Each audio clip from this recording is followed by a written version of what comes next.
Okay, let's be honest. Who hasn't reached for a drink to kind of take the edge off? Before a big party or after a really rough day at work. It's a common story, right? But what if that quick fix is actually part of a much more complicated and honestly pretty dangerous cycle? Today, we're going to dig into that double-edged sword, the relationship between alcohol and anxiety. So that brings us right to the big question we're tackling.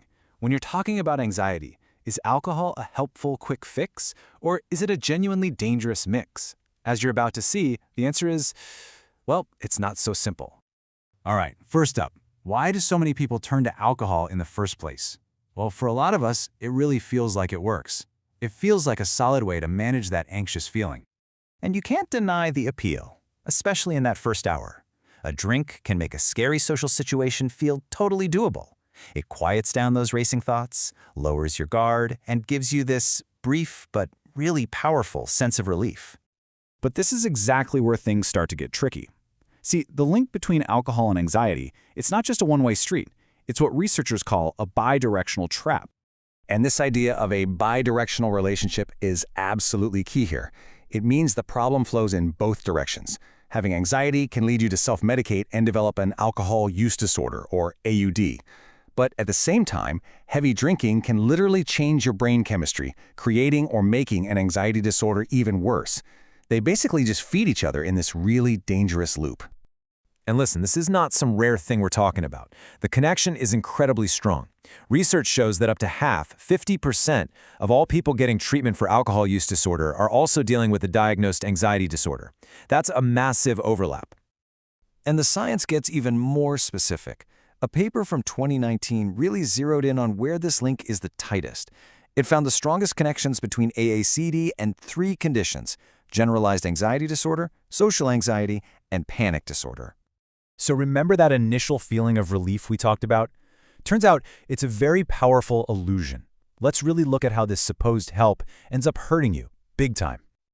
Just look at this contrast. It's so stark. You start off feeling sociable and less anxious, but then, as the alcohol wears off, your brain rebounds, and you get the complete opposite: wild mood swings, irritability, and that awful feeling we call hangxiety, which is literally a state of heightened anxiety caused by the alcohol itself.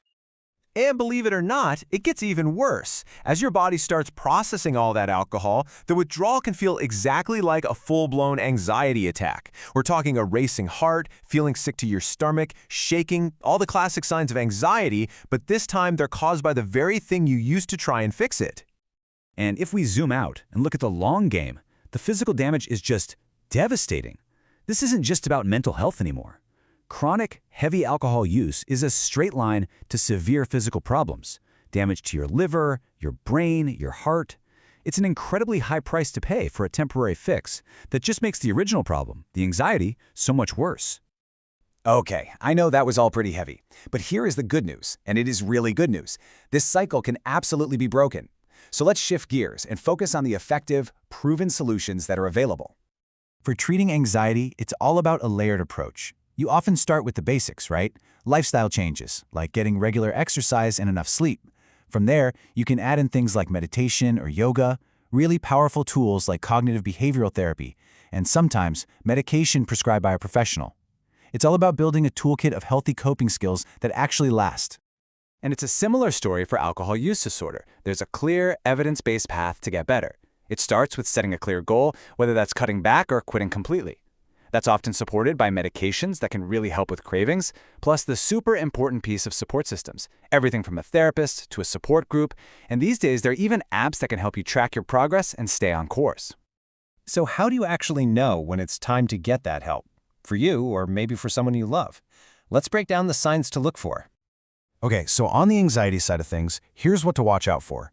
Are you just living with this constant feeling of dread? Does your heart start racing out of nowhere? If you're always tired, irritable, and you can't focus, and it's getting in the way of your life, that's a huge sign that it's time to talk to someone. And for alcohol use disorder, it's not just about how much you drink, it's about how it affects your life. Do you need more and more to get the same feeling? Is it causing problems at work or at home? Are you skipping things you used to love just so you can drink? Those are major, major red flags. So look, if any of this is sounding a little too familiar, the single most important thing you can do next is simple. just talk to a doctor. That's it. It's the first step to figuring out what's really going on and making a plan that's right for you. And that really leaves us with one last question to think about. I want you to take a real hard look at how you deal with stress and anxiety. And just ask yourself honestly, is my coping mechanism truly helping me, or is it just covering up a much deeper problem?